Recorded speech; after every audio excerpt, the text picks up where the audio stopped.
شروع اللہ کے نام سے جو بڑا مہربان نہایت رحم کرنے والا ہے۔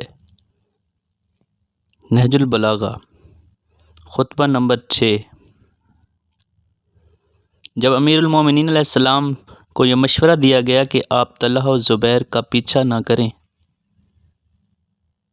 اور ان سے جنگ کرنے کی نہ ٹھان لیں، تو آپ نے فرمایا، خدا کی قسم اس بجو کی طرح نہ ہوں گا جو لگاتار کھٹکھٹائے جانے سے سوتا ہوا بن جاتا ہے، یہاں تک کہ اس کا طلبگار شکاری اس تک پہنچ جاتا ہے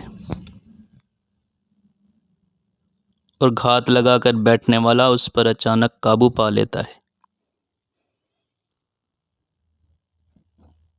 بلکہ میں تو حق کی طرف بڑھنے والوں اور گوش پر آواز اطاعت شعاروں کو لے کر ان خطاؤں شک میں پڑنے والوں اور اپنی تلوار چلاتا رہوں گا یہاں تک کہ میری موت کا دن آ جائے۔ خدا کی قسم جب سے اللہ نے اپنے رسول کو دنیا سے اٹھایا اور برابر دوسروں کو مجھ پر مقدم کیا گیا اور مجھے میرے حق سے محروم رکھا گیا۔